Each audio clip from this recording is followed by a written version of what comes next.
Hello friends, आप लोग कैसे हैं? आई होप आप लोग बहुत अच्छे होंगे। तो इस वीडियो के माध्यम से हम आप लोग को बताना चाह रहे हैं कि जिनका भी बिहार पुलिस 19,838 का लास्ट अटेम्प्ट है, वो कैसे तैयारी करे। एक महीना आपका बचा हुआ है। पीछे आप लोग जितने भी तैयारी किए होंगे, वो क्या आपने गलत तरीके से तैयारी किया था? नहीं, गलत तरीके से आपने तैयारी नहीं किया था। बस उसमें कुछ सुधार करने की ज़रूरत है। अगर वो चीज़ आप सुधार करते हैं तो यकीनन मानिए आपका रिजल्ट कोई नहीं रोकेगा, क्योंकि आपने बहुत पढ़ा है। यकीन मानिए आपने बहुत पढ़ा है और बहुत अच्छे तरीके से पढ़ा है।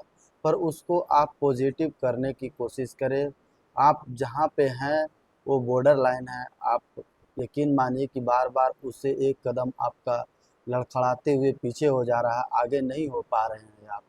तो दिक्कत क्या हो रही है? आखिर क्या कारण है? अगर इस बार भी चूक गए तो कारण क्या होगा? कारण यही होगा कि जो गलती आपने पिछली बार किया था, वही गलती आप इस बार भी दोहरा रहे हैं।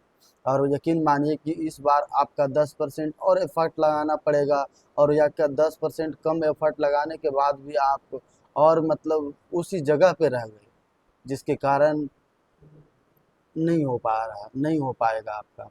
तो आप किस तरीके से सुधार करें कि आपका रिजल्ट हो जाए इस बार? तो आप अधिकतर मानिए कि स्पीडी लुसेंट पूरा आधी कर लिए हैं। ठीक है, अच्छा है। सब कुछ आपको कंठस्थ याद होगा, प्रीवियस ईयर सब कुछ क्वेश्चन याद होगा।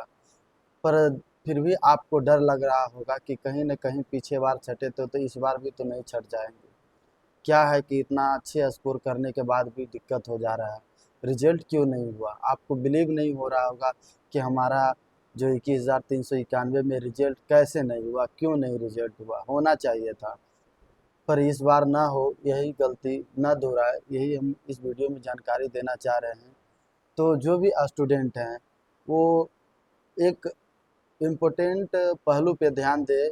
वो है कि आपका जो पैटर्न आपको CSBC जो फॉलो करेगा, वो SCRT फॉलो करेगा।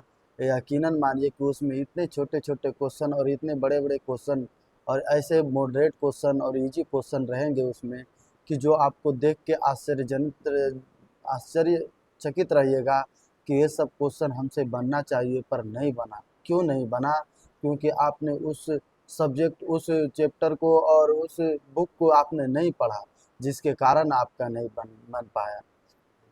तो आप अभी से भी, अगर आप पुराने विचारधाराओं से लड़ रहे हैं, जूझ रहे हैं, तो उसे आप एक स्टेप आगे बढ़िए।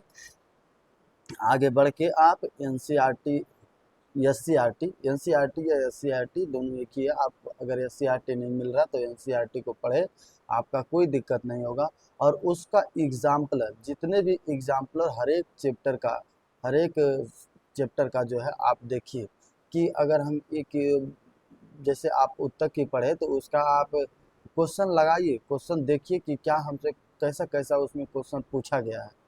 क्या हमसे ये क्वेश्चन जो एग्जाम्पलर में पूछा गया है वो बन रहा है? या तो आपके पास टाइम नहीं है पढ़ने का। तो देखिए कि हमने उतना पीछे वक्त जो भी आपने पढ़ा है, जो भी रटे हैं, तो क्या वो रटने का काम अभी जो आप एग्जाम्पलर क्वेश्चन बना रहे हैं तो वो काम कर रहा है आपका?